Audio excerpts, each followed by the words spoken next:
Hola, buenos días. Buenas tardes, buenas noches. This is Barb. And this is Estella. And welcome to Cafecito. And Crime.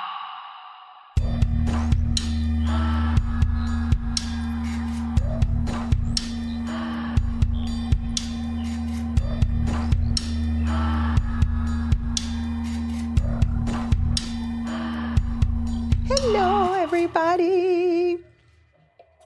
Oh, okay. She's taking a sip.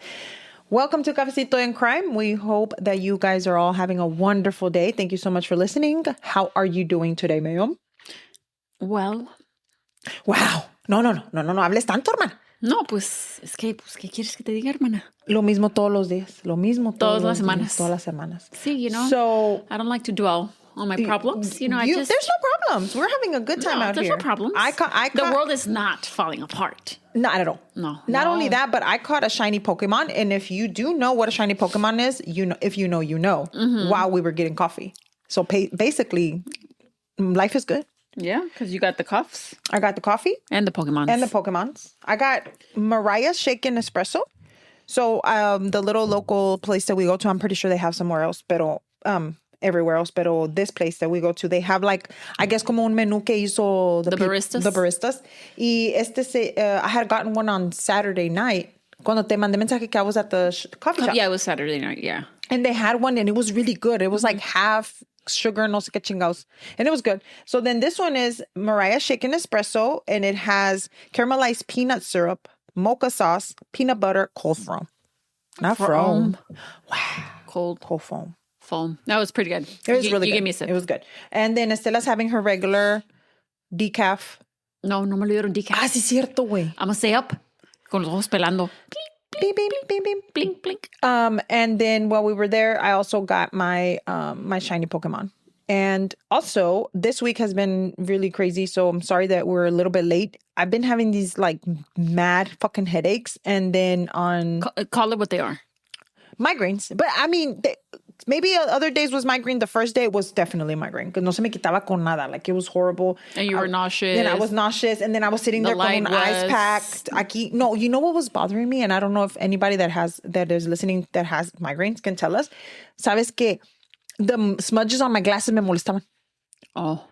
I don't know if that happens to anybody else, but I was like pissed, so I had to keep cleaning my glasses. Anyway, pero I did do something really cool this week. I was able to go and get my eyebrows done by someone that Estella's friend had told me about. My friend. And so she is at Space City Brows. And then it was funny because she is like awesome. She's so cool. And then it's Space City Brows. And she, she was jamming out and she was jamming to, I mean, obviously que no me cae el hocico because that's what I do. Pero whenever she was jamming out to Usher. Mm-hmm. So, and then I told her, I'm going to tell you a fun fact about me. Me dijo, ¿qué? Le dije yo, que when I went to go see Usher, I cried. And she said, you, what do you mean? I was like, I went to this concert y lloré. Yeah. And she's like, why did you cry? And I said, because I've been in love with that man since I was in the 6th grade. And then, so she took a video, ya me vine yo, whatever, my eyebrows are amazing. And then she posted the video of my before and after. Mm-hmm. She played Usher. Oh, cute. She played Usher. No me habías dicho. Claro que no te tengo que decir eso, porque I was going to tell you here. Oh, okay. So, because of that, I was like, oh my God, we're besties. Yes. Probably not, but whatever. But yes, it was awesome. I had a good time and I felt very like I was taking care of myself, you know, bien así, bien girly pop. Pero anyway. And then I also wanted to tell everybody that I went to a Pokemon convention. Yes, you did. For the first time ever. They actually had a life-size Eevee that I did not get to take a picture with because I was mad because my... Did anybody take a picture with it? Because I don't think I saw anybody with it. They were taking pictures, other people. No, talking about your kids. My kids didn't. We had to stand in line. Oh. And they were like, you know, my son was already over. It was very overwhelming. Yeah, but he was over it. He was just like, I'm ready to go. No. He wanted to get inside. So when we got there, it was overwhelming. There's cards everywhere. Everybody's dressed up and it was just amazing. So it was kind of like a Pokemon / anime kind of thing. So it was awesome. We had and then my son his birthday's coming up. So we were there, you know, kind of to see if he wanted to buy anything, but he was like, no. I was Mejor like, para ti. But anyway, we're going to be going into this week's case, which is why we're late. My fault. But I wanted to make a disclosure since desde ahorita. Disclaimer. Disclaimer, disclosure, disclaimer. No sé cuál es, pero one of them. Disclaimer. We are going to speak of it's kind of a famous case because it's an unsolved case. Okay. I know you're not going to be happy about that, but I had to do it. Number one. Number two, most of the names are in Japanese. Okay. So I'm letting you guys know You're trying your best. I'm trying my best. Yeah. So I just wanted to let everyone know. That's all you can do. So we are going to Setagaya, Tokyo. Okay. Setagaya, Tokyo. And if you want to come with us, go ahead and grab your cafecitos. And let's get started. So this week, like I said, we're going to Setagaya, Tokyo. I'm going to do my best. I might be a little bit slower speaking just because I want to make sure I'm not messing anybody's name up. But anyway, fun, random, interesting fact about Setagaya, Tokyo, Japan. Or, well, Japan, it's in Japan. Or it's like a suburb of Tokyo, Japan. So Setagaya is actually the most populous ward in Tokyo. Okay. Okay. I know it's one of those things that there's a lot of people in Japan and all these things, but there's over 900,000 residents In just the suburb. The suburb of Setagaya. Yeah. Wow. That's a lot of people. That's more than an entire city sometimes. Yeah. Oh, yeah, of course. For sure. Now, another thing is that unlike most of Tokyo, Setagaya has no junior train, which means that instead of having like a big like smaller train, like a metro train or something like that, they only have lines. So they're a lot bigger, and it's like a fast, like a metro rail. like a metro rail. Yeah, and it's like a fast, ¿cómo se le llama? Fast train, or no sé cómo le dicen a ellos. bullet train? Ándale, and it's called Orikayu or Dakayu line. So it's like they don't have like smaller trains. They just have a big, fast lane. This one's really cool because the neighborhood of, I can't say this, is Shimogatsuwa is famous for thrift shopping. Ooh. I know. Isn't that cool? That is cool. So they have thrift shopping, and then they have live music, and they have cozy cafes. Oh, my favorite. And then it's saying that it's often compared to Brooklyn or like Austin. Okay, got it. Yeah. Oh, okay. And then the last thing is Setagaya has tons of parks, including the Miyazawa Olympic Park. Ooh. So it was used during the 1964 Olympics and is now local favorite for jogging, picnics, and dog walking. Cool. Oh, now I don't know why. I know last episode, real like side story, Arizona does change their hour. Just FYI. Their hour? For what are you talking about? Like they do participate in daylight savings. Oh, awesome. Okay. Well, one more thing that I wanted to add up to the fun, interesting, random fact about Setagaya. So Setagaya Bronchi Market has been running for 400 years. It is a huge flea market, Estela. 400 years, and it's packed with antiques, crafts, and street food. That would be so cool to go. You need like how many days? A lot for 400.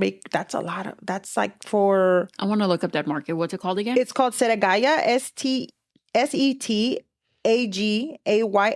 and then it's Brochi, Broich Market. And it's been running for 400 years. Dude, 400 years? That's crazy. It's crazy. So, like I said, we're going to be discussing an unsolved case. This is going to be the case of the Miyazawa family. So, the family is composed of Mikio, which is the father of the family. And he was 44, and he's employed for a foreign affiliated company in marketing and business relations, kind of. And some reports did mention him being involved with web-related business or corporate marketing, and which was new for this era. So we are going back to the 2000s era. Okay. And I'll give you an exact date in just a moment. His wife, Yasuko, she was 41. Who was a part-time language instructor at a cram school. So a cram school is what they called like a private school. Okay. But that's what they call it, cram. Or a JUCO tutor helping students with schoolwork. So that's what like a tutoring center, like a tutor, yeah. Okay. There are some lesser known facts about her, saying that she helped her sister with a small catering business from their home. Okay. But there wasn't no concrete information about that. Now, with her sister also lived her mom, and her mom's sister and brother-in-law lived next door to them. Okay. Niina, the couple's daughter, who was 8. And at the time, they also had their son, Ray, and he was 6. Okay. So Yasuko was very involved with Ray's education. Since he did have a few challenges, he did have a learning disability. Okay. But it was so cute when you see the pictures of them, their family. The dad, Miko, he was very like, he looked very business and everything. And then you see her and she's smiling. And then like they're both wearing their little outfits that match. And it was adorable. Overall, the couple was just a typical family trying to raise good children in a loving home. Their home was a typical, I don't want to say typical again, but they were a typical suburban home. Like the outside looked like if it was connected to their next door neighbor, which was her sister. Yeah. Right? And su mom, right? And su mom. Yeah. Y su brother-in-law, they all lived there. Mm-hmm. And now I mentioned before, Yakuso's sister and her mother lived there, but their home was not connected at all. So in the middle of the home, había una really, really thick wall. And it was almost como, they called it, que no se oía nada, ¿cómo se le llama? Soundproof. Okay. Yeah. The Miyazawa family home was separated into 4 floors. Now, why am I going to disclaim this is because why am I going to discuss this is what I wanted to say, is because this is kind of going to give you an idea of where everything happened in the case today. So it was separated into four floors. The first floor was a study. So when you walked in, it was a study where Miko would often have his computer and also his desk. So this is also where they had a separate desk donde tenían, like, where the children would study and they would do their homework, right? Mm-hmm. They had a big like shelf on the side y todo estaba lleno de libros. It was just books and everything, very educational because she was, in education. The stairs from there would lead you to something called a mezzanine. Mezzanine. Okay, so according to Google, I had no idea what this was because I had to Google it. So according to Google, this is a mezzanine floor, is an intermediate floor, which is often semi-permanent level built between 2 main floors. Okay. So como una entradita. So it's like the 1.5 floor. Ándale, so ándale. It's the first floor was the study. And then 1.5. 1.5 y luego second floor. And it says that it's usually covered only in part by the floor spacing, pero no tenía como un ceiling ni nada. Okay. So there, the family had a restroom or a bathroom, and then separated, there was a toilet. And then also there, the children's bedrooms, which was 1 bedroom, and it had a piano in it. And it had its own balcony. So then that little area was small, pero it was useful. Now, 4 steps only higher, there was a second floor. Okay. And there they had the kitchen and the dining area and a very, very small living room. I'm talking about so small that you could only fit like a chair. Okay. So that's what that was in the second floor.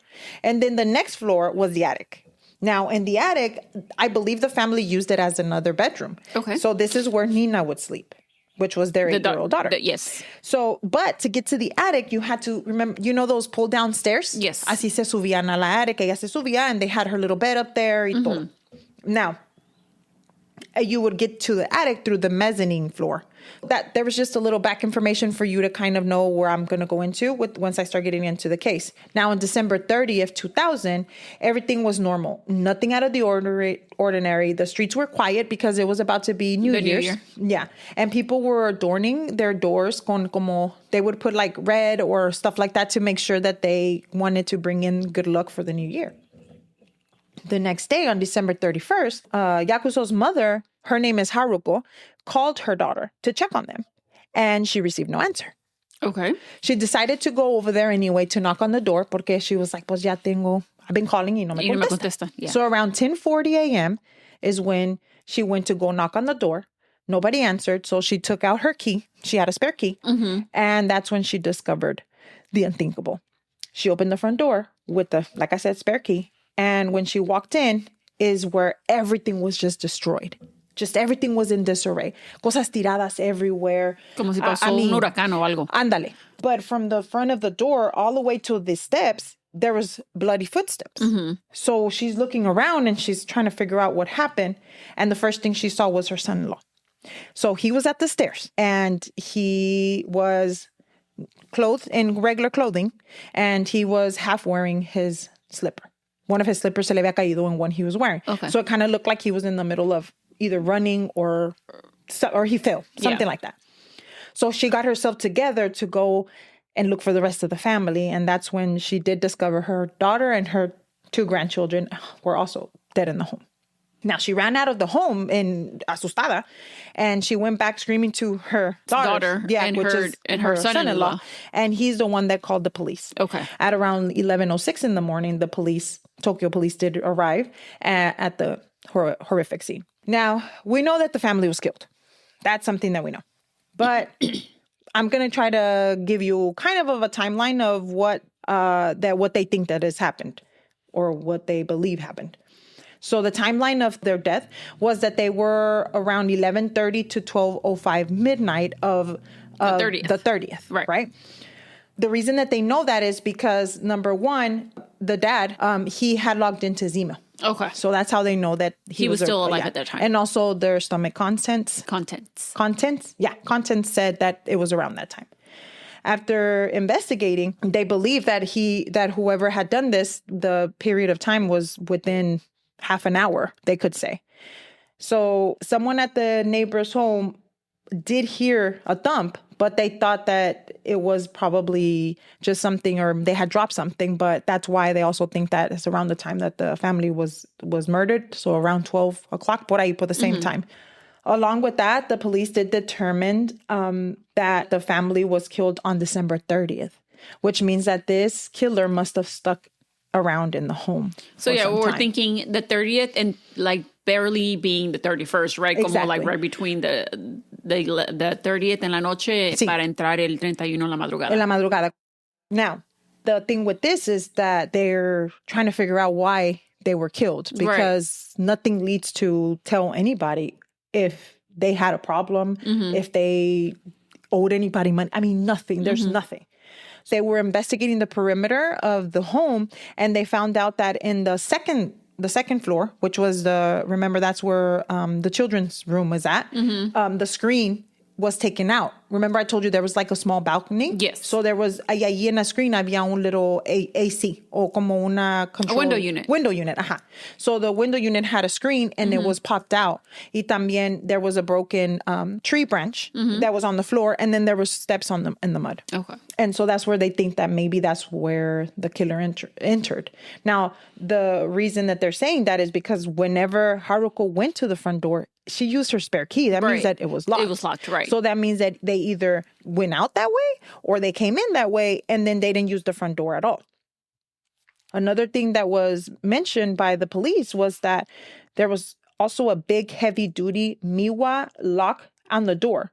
So according to Google, because I wanted to know why it was so important that this was a Miwa lock. So this is a leading Japanese manufacturer founded in 1945, and they're recognized for producing very high quality, durable mechanic locks and advanced electronic accessible with controlled systems. So this means that it was something really que no podía nadie nada más like break in. Yeah, It was going to take time. Not only that, there was a small car in the front that was parked.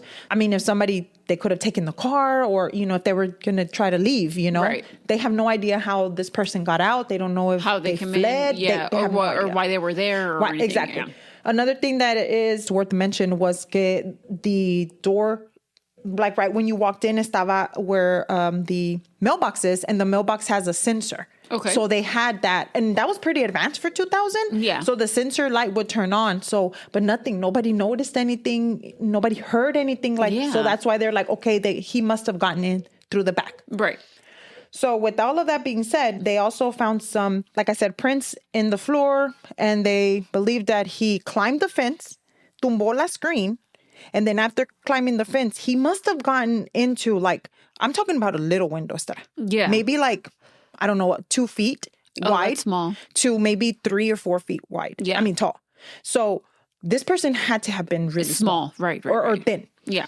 Not only that, pero se tuvieron que haber they had to have gotten on from the fence to the tree, from the tree, jumped on and to get through the window, right?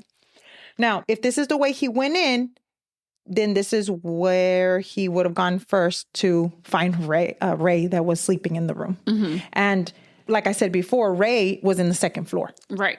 So. And Ray was 6, right? Ray was 6. So another thing that was interesting was that when Ray was found by the police, he had been strangled. So he was strangled to death. They left him in the bottom bunk because there was a bunk bed because ahí dormían los niños. Mm-hmm. And also there was the room with the least blood spatter. So when he walked in, Ray was asleep. Yeah. Él no sabía what was going on. So they strangled him with his bare hands. There was no struggle, anything. I mean, he was only 6.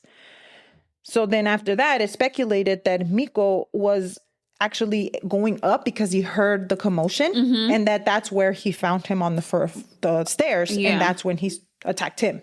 Now, there's nothing attached to this. The only reason they're saying is because of the way that his body was found. Yeah. And that he was only wearing one slipper. Right. So they're thinking maybe he was going upstairs y ahí lo pescó. Yeah. When they did find Mikio, it seemed that his body was, you could say, mutilated, Estela. Oh, my God. Yeah. He had been stabbed 7 to 8 times. Now, how many? 7 to 8 times. Okay. Now, these wounds weren't just regular wounds. So what happened was this person that had a knife, he was stabbing him so much that the knife broke. So he started stabbing him in the head.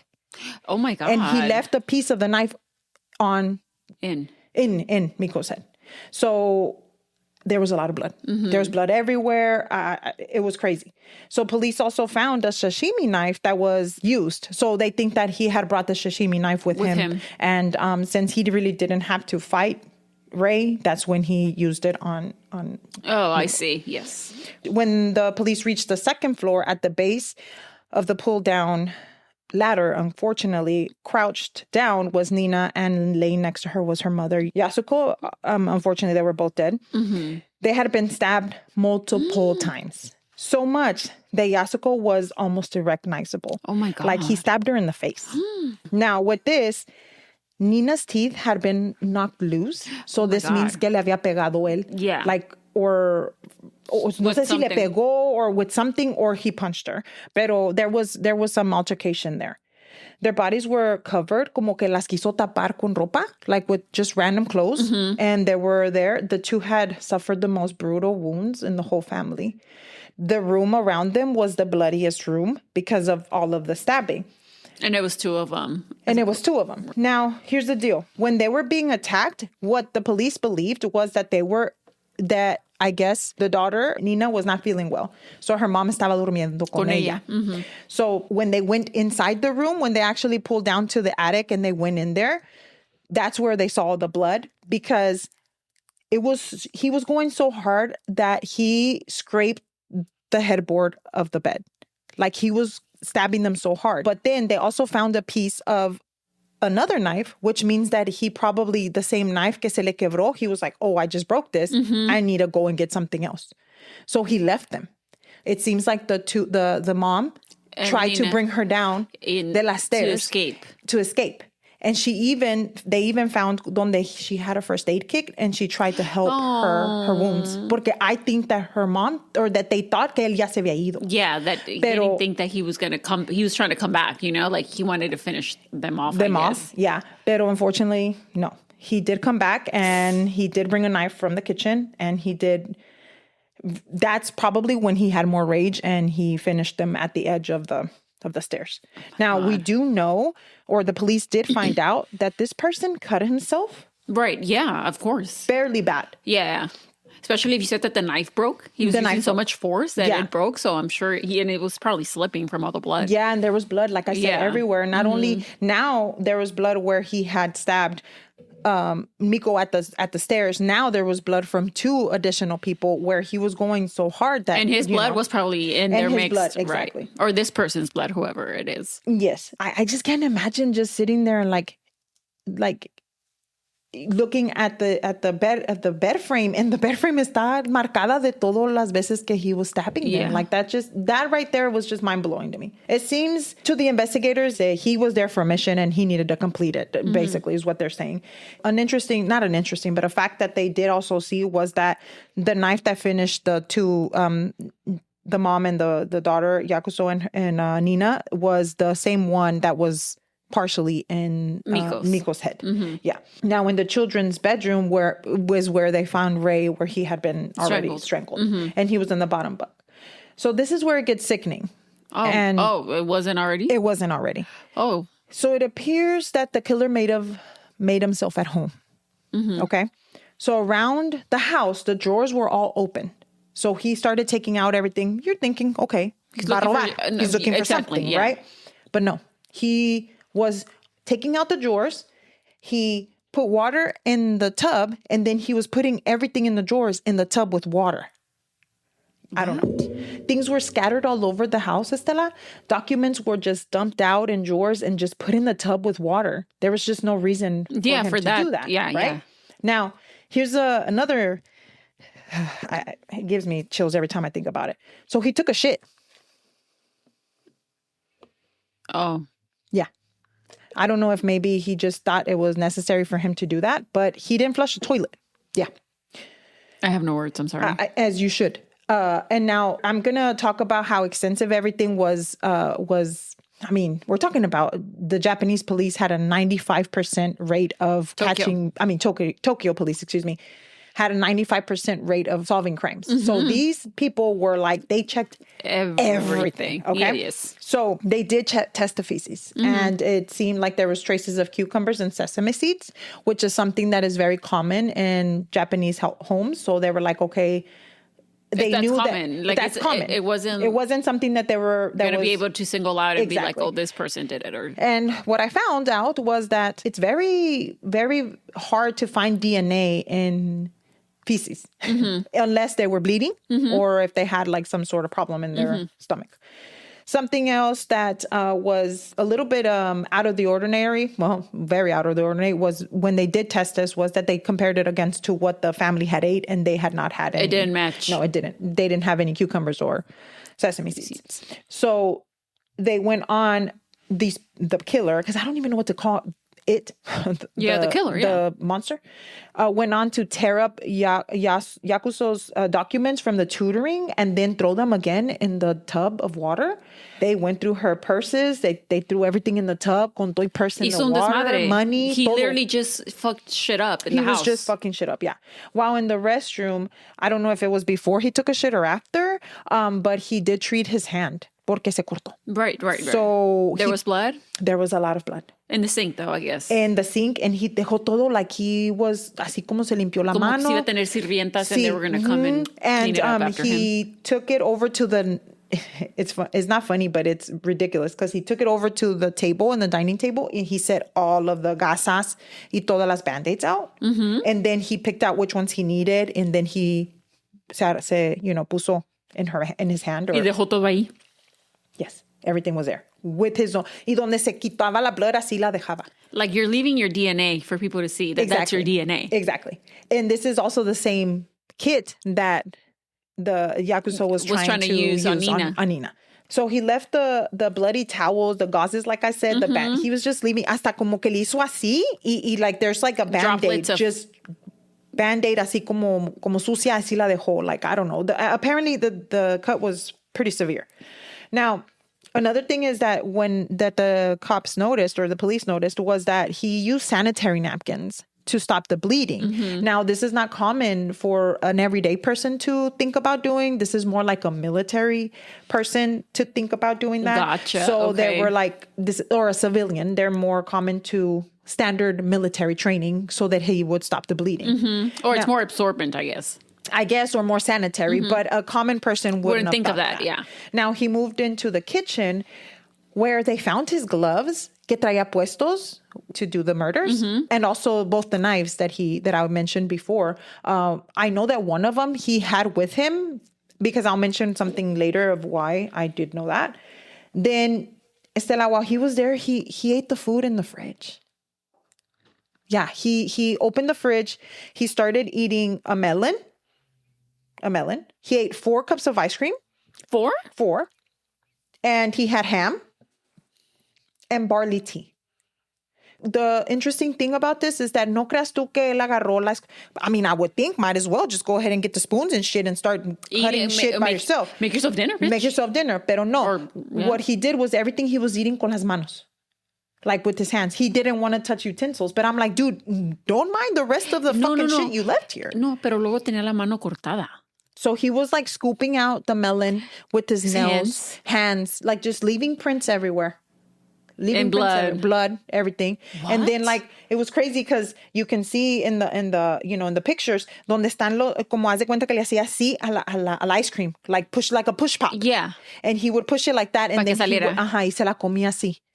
Now, barley, which is interesting because that's not very common for just anybody to know. You would have to be knowledgeable of a Japanese household to be able to know that they drink barley, that they would have barley tea. But I mean, if this person is Japanese, and of course they would know, no? Well, we'll talk about that.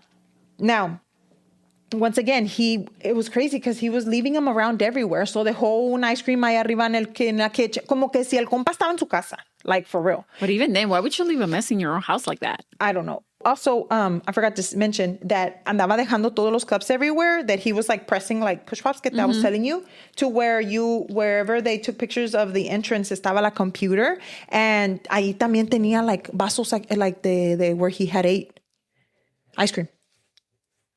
I know. And then in the kitchen, como que he was chewing gum. So he took out the gum and left the gum there. Ew. I mean, everything else is gross, but dude, what is this person's problem? Mind you, it had saliva, DNA. Yeah. Right? No fucks given. But you know what? El señor, he never drank any soft drinks or alcohol.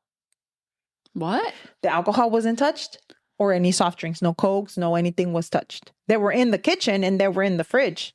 Pero he didn't touch them. He was just grabbing everything else. He just grabbed tea and ice cream.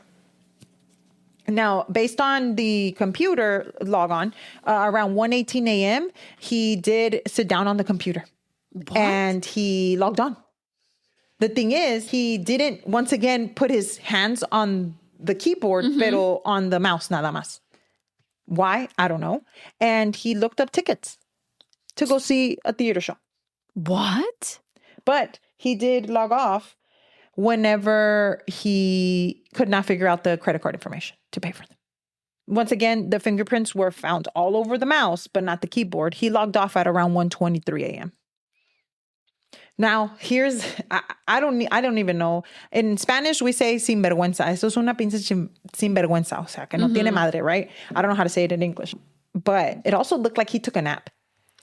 Dude, did he just have like a whole day to himself after he like murdered these people? And their bodies laid there. Yeah. And he just... And I'm not talking about when you see the house, you're going to see this house is tiny. Yeah. We're talking about maybe like... I'm pulling up the pictures right now. It's really tiny. So I know that it's not like he's sitting there eating ice cream and not seeing the dead body of the people that you just killed. Yeah. Not only that, so the pillow was found como en el floor. There was a little seat and it still had an indent of somebody's head on it. Oh my God. Now around 10 a.m., there was movement on the computer again. But according to investigators, they think that it was from Hakuro finding or stumbling in the room cuando miró a lo que había pasado. So como que se espantó and then it moved the computer y por eso prendió la computer again. They don't think that he was back in there at that time. As I mentioned before, the killer left footprints. Now, these marks were analyzed. I'm talking about, no, hermana, tú no te puedes imaginar. These people were taking step-by-step measurements to where they were able to find out even what kind of sneakers this man was wearing. Oh, I'm sure. So the prints that were in there, it was kind of in a matter que you could even tell a dónde iba a caminar because according to what they were, the police said, was que it seemed like he had been military background a little bit because of the way that they were going and coming. Okay. Y por donde iba caminando. Okay. So he had some sort of knowledge. He had some sort of knowledge. Now, another thing is that the killer did leave, like I said before, the knives. And these knives are commonly used in Japanese homes, but they did try to trace them back because they were like, we need to find who did this. Yeah. So they were able to trace them back to where they were purchased in 2021, Estela. Okay? We're talking about 5 years ago. Yes. Yeah. And they did match a description to someone that could have been the killer, but their DNA did not match. Among other things found at the home that were left by the killer, because no creas que he took anything, hermana. No. He left stuff too. Oh, he's like, I'm not going to take, I'm going to just leave some stuff here for y'all. So in where I told you that he might have taken a nap, allí dobladito, because hasta eso dobló, was a sweatshirt color gray and purple. So it was like the front of the shirt was gray and luego las arms eran purple. It was a Reglan sweatshirt in a size large. It was folded neatly on the second floor along with a jacket that was called a Unicoach black jacket size large. Now, they investigated where he could have gotten the shirt, the jacket, everything. So apparently this jacket was very popular around this time in like the 2000s. And the thing was that there was about 10,000 units of this jacket that would have been purchased. So it was kind of almost searching like a needle in a haystack, right? In Japan alone, 10,000 jackets were sold. Now, the killer also left his blood. Because cortado. we talked about que se había cortado y todo. So whenever they tested the blood on the jacket that he left behind himself and folded which was it, obviously covered with his blood. With his blood, it was type A blood, and no one in the household was type A. So they knew that it was belonged to the killer, yeah. Right. A dark green fanny pack bag was found as well. Porque también dejó la bag. Pues sí. Sí. Mm-hmm. And so then this bag was very interesting because when they did test the bag, because mind you, the way that it was set up, he was thin porque it was on the smallest setting. And obviously it kind of reinforced the idea that it had to have been a small person so they could fit through the small window. Yes. Yeah. So with that being said, the bag was made in Osaka and it had a stain inside that was kind of like a substance that was fluorescent. So at first they were like testing it to see what it was. What turns out that it was highlighter. Okay. So they were like, okay, so this is when they started to think that maybe he could have been a student, right? Because he had a highlighter in his fanny pack. Okay, yeah. Okay. Now, another thing was that they also found some sand inside the fanny pack. Okay. Sand. And also inside of the jacket, in the pocket. Now, the sand that was in the fanny pack was traced back to Mojave Desert near an Air Force base in California. Oh. Exactly.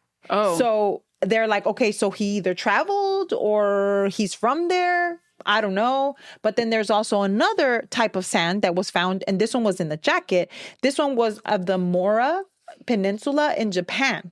So that one was found in the pocket. So it seems like he might have visited the Air Force base. And then, it tracks. Another thing, he also left his hat. No, he left the whole fit. No, wait, no le importó, le valió verga. No, le valió verga. He left the whole fit. So he left the hat. It was a gray hat made out of polyester, kind of like a bucket hat. If anybody knows what a bucket, like one of those. Like a bucket, whatever. And it was gray and black, and it was once again commonly sold across Japan and everywhere else too, if you think about it. Yeah. Not only that, but there also was a short. Now, when I say short, I mean this thing was about this, like really short. It was a green and red scarf that had like como pattern the Christmas kind of pattern. Okay. And it looked more like if it was for a kid. So estaba chiquita, it was right? Small. It was small. And it was worn out. Like this person wore the shit out of this scarf. Like, I'm going to get my money's worth. That, or maybe that was his favorite scarf. You never know. On top of all of that, as I mentioned before, he left his gloves. But those were new. So those were not worn. And those seemed like he had purchased them just before that. Yeah. Now, another thing that was found was 2 manju handkerchiefs. So manju handkerchiefs are kind of, I also Googled that because I was like, okay, what does that mean? So manju handkerchiefs are handkerchiefs. I know it sounds dumb, but they're made for specific things. Everybody uses them differently. Some people use them in their pockets, some people whatever. So he had 2, but they believe that this one that he left in the kitchen was folded a certain way because he had used it for to cover the knife. Something specific. Okay. So then the handkerchief was used to kind of hold it like a sheath, como para protegerse de no cortarse de la knife. And the thing was that when they did test that particular one, I think that's the one that he used on top of the knife because that was the one that had the most blood. Either that or he tried to wrap himself. His cut or whatever. Yeah. Now, another thing was that this is how, I'm telling you, they checked everything. They were able to find that he used a particular soap on the clothes that were his. They test the clothes that he used. So the particular soap that was on the clothes was not Japanese. So he had to have been either, it was not sold there in Japan. It was sold more like in Korea. Okay. So it was Korean soap. jabon. Yeah. Okay. So another thing was that he also, I'm telling you, these people were like on it. His clothes were sprayed with cologne, and it was with Dracker Noir, which is another very popular cologne that was in the 2000s. It was like a little bottle, and it was like white writing on red, and it was like Drakkar Noir, Noir, and it was so famous because everyone was wearing it right at that time in the 2000s. Now, another thing was that the hat and the scarf kind of vibe that he was going for, because I mean they were able to put together his whole damn outfit. Yeah. It was very famous around that time as well, because this is around the time. That's where like the kids were wearing and that kind of thing. Yeah. The last thing that he also left, porque dejó todo el fit. Yeah. Antes no dejó los pinches calzones. Yeah. A lo mejor ya casi. Was his sneakers. Okay. So the sneakers were called Slazenger, and they were British. Okay. Okay. Now, they were manufactured in Korea though. Okay. But they were made for a British. Britain. Yeah. And it was a size 27.8 centimeters in Japanese sizing, which is for us around a 10 and a half in men's. Okay. Which means that he did not have a little foot. No, he had a big ass foot. Exactly. More like more on the larger side. So because of that, this specific sizing was not sold in Japan. Okay. That specific sizing was sold abroad, meaning like either he got them, either he got them in Europe and they brought them here to him, or he bought them somewhere else. Lo mismo, Yeah. With that being said, he was a big guy. He probably was on the taller side because of his feet, but skinny, right? Now, I'm going to go into what the police are kind of composing to think what he might look like. But before I do that, I'm going to tell you guys, did he take anything, right? Because what's the first thing you think? Number one, was he mad at them? Number two, was he trying to steal from them, right? One specific thing that he did take, which was crazy to me, it was a sweatshirt that belonged to Mikio. Mikio. From the brand Deconte. So this brand is still around now, but it had the word dive on it. Dive? Dive, D-I-V-E. Okay. And I actually was not able to find it. I don't think they make it anymore. So it was kind of like a thing that was going, once again, around that time, right? Yeah. Now, it just seemed like whoever was in there was there to grab specific things, because not only that, but there was money in the house. Y no se lo llevó. No se lo llevó. So there was anywhere between 150,000 yen to 200,000 yen that were in a Yakuso's wallet. Okay. They believed that she had gotten paid y que she had it on her purse. Yeah. That's the only thing that he took. But in the other room, there was another envelope with more money. There was gold. There was credit cards. You kind of thought that he, porque hizo it, obviously he spent so much time there that you think that he would have gone room to room and see what he could take. Yeah. Since you're saying he only took what was in the purse. That's it. It just kind of seemed like, well, if I was robbing the place, I would take this money, right? Like, it's literally right here. Yeah. And in the other room, like I said, there was gold. There was, more checks, valuables, credit cards that he could have taken, but he didn't. There was also another envelope with, like I said, 60,000 yen, y no se los llevó. The thing is, my thought, because this whole time, I literally have been talking about this case to my husband, because I think that this is the one where I'm like, okay, what happened? Why? Like, why? Did they owe money? Like, what happened? Is it somebody that they wanted them to kill? So every little thing like this would make sense for us to look into, right? Yeah. So I'm going to kind of give you the I guess not sketch, but como se llama, the description of what they believe that this person looked like. Now, it's a male. We've established that. Blood type A. And he's right-handed.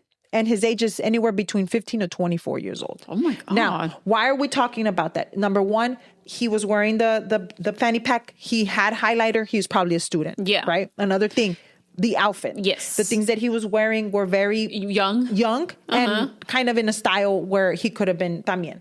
And they're thinking about anywhere between 170 centimeters or taller because of the size of his foot. Now, hair was also found. Because hasta eso el hombre también dejó pelo. ¿Se rasuró? Sí, yo no sé si se rasuraría. ¿Se dio un haircut o qué? Se dio un haircut. But And they did know that it was his because it didn't belong to anybody else in the family. And they also matched it to the DNA in the blood. And the only thing was that it was trimmed off. Like no tenía like follicle. Does that make sense? Okay, it was just like the top part. Yes. Como si me quito un split and Ándale. se me quiebra. Or like pasaste si te rascaste si se te cayó un pinche greña, you know? And don't forget, he left fingerprints everywhere. Wait, he wanted to get caught. It's a miracle that he hasn't or that he wasn't, you know? Now, his thumb fingerprint was unique. So they called it a pig nose swirl pattern. I don't know what that means, but that's what it said. Nothing was found in the Japanese data of criminals. Like, no había nadie con ese thumbprint. So they compared, even though the police went through all of Japan's like system, but they also compared over 2,000, Estela, 2,000 suspects, and no one was a match. Not only that, but this person didn't have any criminal record. So they also tested his blood to see if he was on drugs. Or like, was he algo without to try to find something? Or a reasoning for what because he somebody did. that goes in and Does eats all fucking of ice this. cream, bitch. No. And just spends time there y luego se cura con los band-aids de la gente. Like, that's not all. Echa todo en el tub. Like, you take a shit. You eat all this shit that has to fit. That has, Y tus greñas. Tus greñas. So, yeah. But no, absolutely. He was not a drug user. He was not even a smoker, to a point where he didn't even have cold medicine in his system. Like, he was clean like a whistle girl. Now, the DNA that was examined from the killer, on his father's side, he came back with an East Asian kind of background, which is normal for people from Japan. That's normal. But on his mother's side, he came back Southeastern Europe, possible Mediterranean. Okay. And this is not common for Japan. Not at all. So this could be that he was mixed race, right? So even with that, they went ahead and contacted Interpol because they're like, okay, so if he's not from Japan and if he's not from here, so where is he from? Right. There was a parental marker called OM134. Okay. So parental marker. This will tell them that is only found in 1 in 5 Koreans, but 1 in 33 Japanese. Okay. Okay. So they're like, okay, so if this is so rare and this guy is kind of mixed race, so maybe we're just not looking opened enough, right? So thinking that he might have fled, or I don't know. At this point, these poor people, they had no idea. In Japan, it is not legal to use DNA to figure out somebody's race in a criminal case. So they could not use his DNA. Oh my gosh. Now, with time, people have tried to kind of overtake that to see if they can at least broaden the search so that they can help close this case. Right. But at this point, they still haven't been able to get that done. Oh, wow. Now, this is something that I saw. I don't know if it's true or not, but they did contact the United States like in 2000 and maybe 3 por ahí. A couple of years 2023. A few years later. And they were like... so just recently, like 3 years ago. Yeah, not too long ago. Okay. Try to contact them and say, hey... can you send us maybe a composite sketch? Yeah. Based off what they thought. Honestly, whatever they came back with, it just doesn't connect to what was left behind. Maybe this person now is a little bit older or I don't know, but it just doesn't, they didn't make a connection. Right. Now, here's the deal. There's, countless. There's books.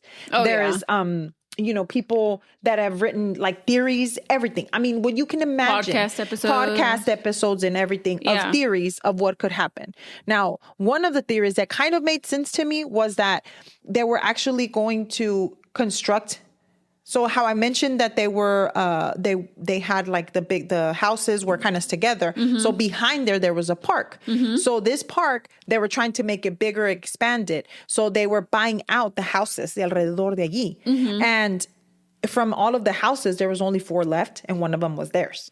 Because of that, they were thinking, okay, did they complain about something or they didn't want to sell? That's why they got mad. No, but to take it to that extreme, como que no, I don't think that would be the reason. Exactly. Personally. But I also read that there was a lot of times where the family or the dad, what do we say his name was? Mikio would actually complain about the skaters that were there. So maybe because we were talking about somebody that was young, I don't know. I mean, that was one of the theories. I mean, yeah, I understand why that would be a theory, but I just, for all of that, just because somebody was complaining or didn't want to sell their land to this developer. Yeah. Now, another thing was that I did read was that at one point there was a sighting. Okay. So like I said before, they don't know how the killer got out. How did they transport themselves out? Whatever. So they're saying that there was a sighting of someone at a train station that they had a cut in their hand, and that they asked them how did they get that cut, and that they said that it was because they had gotten cut inside the train. But then whenever they did help them and they got them fixed up, but then whenever they went back to look for the blood in the train, there was no blood there. So they didn't understand where he had got this. By the time this got to the police, it was too late. They couldn't find anything. Right. So that's that. Besides that, there are no sightings. Another thing that I did also see was that, you know, I don't know if it's like this in like places like Reddit or something like that, but there was a platform out there. I don't know what it's called, honestly. So this person or a kid had posted on there that they that they had been killing animals for a very long time, and that they wanted to maybe get to a point where they would kill like people. And it was around the same time. And then they said, oh, I've done it already. Because of the fact that they think that this person was young. They could have possibly thought that that was something but nobody actually went, like they didn't follow the lead or anything like that.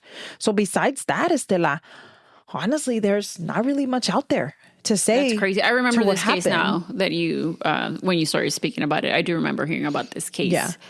It makes no sense. Like, it's mind-boggling. It is mind-boggling. The fact that somewhere where they are so strict on their rules and on everything, and how amazing their police work is and their forces, and they haven't been able to solve it. Yeah. And probably también como a lot. I mean, but I feel like they will solve it, especially with ha pasado mucho tiempo, maybe some sort of advancement in technology, you know. Yes. Another thing was that, like, maybe if they maybe if they end up overturning that law that they can't use, you know. Yes. So maybe if that would help it, or I don't know. At this point, we're just trying to find out if maybe we can find maybe if there'll be a way. I'm sure there will be. For them I believe that they will solve this case. I did see also that they tried to get rid of the house, like demolish it. And the sister asked them not to, because the sister said, please, don't demolish it, because we really want to. That's where they lived for a long, long time. And despite it being so horrific, I'm sure there were a lot of good memories in that home, you know? Yeah, I think that, like I was telling my husband, because like I said, I've been thinking about it and seeing what is it that happened. Like, I really want to, like, try to see, because at one point they were saying that maybe like they were a part of, like, they owed money, or somebody was talking about the husband at one point said something like, I'll call you later or something, like just trying to speculate, right? So my question is, did they maybe want to get to one of them, or I just don't know. I honestly, I've turned over so many times to see what could have happened and why, and there's no reason why it would have gotten this bad. Or taken it this far. But another thing is that also, if you think about it, why would it be someone that would not care if they would get caught? Obviously, right? Because they left their DNA, they left their blood, and all their outfit. They just left a lot for it to be traced back to that one person. It just so happens that it hasn't happened yet, but I believe that it is going to happen. I just feel like this family really does deserve justice. And the fact that whoever did it pay for what they did. Absolutely, to pay for what they did. And so that is the story of the Miyazawa murders. Please let us know what you think about this. And if you remember this case, send us a message. You can actually follow us on Instagram at Cafecito and Crime Pod. And if you would like to download our episodes, leave us a review and or rate us, we would really appreciate it. We would. Thank you so much for listening, and we will talk to you at the next one. Bye.